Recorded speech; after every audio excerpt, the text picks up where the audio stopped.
Hola, otra vez aquí en Teología en Minutos. Hoy estaba leyendo el Evangelio que toca hoy, Mateo 7, 21 a 29, un pasaje bastante conocido. Dice así: Jesús dijo a sus discípulos: No son los que me dicen Señor, Señor los que entrarán en el reino de los cielos, sino los que cumplen la voluntad de mi Padre que está en el cielo. Muchos me dirán en aquel día: Señor, Señor, ¿acaso no profetizamos en tu nombre? ¿No expulsamos a los demonios e hicimos muchos milagros en tu nombre? Entonces yo les manifestaré: Jamás los conocí, apártense de mí ustedes, los que hacen el mal. Así, todo el que escucha las palabras que acabo de decir y las pone en práctica, puede compararse a un hombre sensato que edificó su casa sobre roca. Cayeron las lluvias, se precipitaron los torrentes, soplaron los vientos y sacudieron la casa, pero ésta no se derrumbó porque estaba construida sobre roca. Al contrario, el que escucha mis palabras y no las practica puede compararse a un hombre insensato que edificó su casa sobre arena. Cayeron las lluvias, se precipitaron los torrentes, soplaron los vientos y sacudieron la casa. Esta se derrumbó y su ruina fue grande.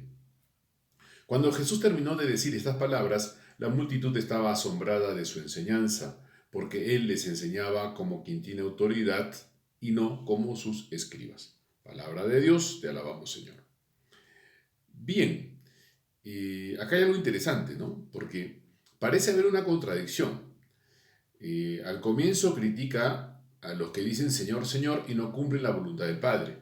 Pero los que arguyen en contra dicen, Señor, hemos profetizado, hemos expulsado demonios. Son acciones, es decir, hemos hecho en tu nombre dos cosas importantísimas: profetizar y expulsar demonios. ¿Eso no sería hacer la voluntad del Padre? Y Jesús le dice, no tienen nada que ver conmigo, yo no los conozco. Entonces, acá hay una cosa curiosa: hacer la voluntad del Padre no es solamente hacer cosas en nombre de Dios, hacerlas, porque claramente está hablando de hacerlas. Pero después dice una cosa interesante: así todo el que escucha las palabras que acabo de decir y las pone en práctica es el que construye una casa sobre roca, y el que no las pone es uno que construye la casa sobre arena. Entonces, las palabras que acaba de decir son estas, ¿no? No todo el que dice Señor, Señor entrará en el reino de los cielos, sino el que cumple la voluntad del Padre que está en el cielo. Pero esa voluntad del Padre que está en el cielo no se reduce a profetizar o a incluso a expulsar demonios. Entonces, ¿de qué se trata? ¿Qué cosa es hacer la voluntad del Padre que está en los cielos? Es la pregunta que te plantea este evangelio, ¿no?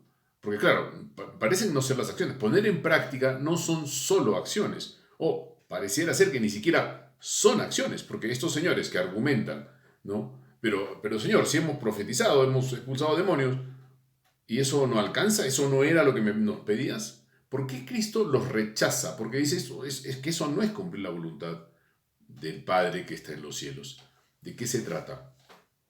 Me atrevo a decir que es creer en Dios, que es estar adherido a Dios, que es confiar en su gracia, que es pedir el don de la fe, ¿no? Eso es hacer la voluntad del Padre, ¿no? La voluntad del Padre es creer en el Hijo, creer en el Padre y obviamente actuar en consecuencia.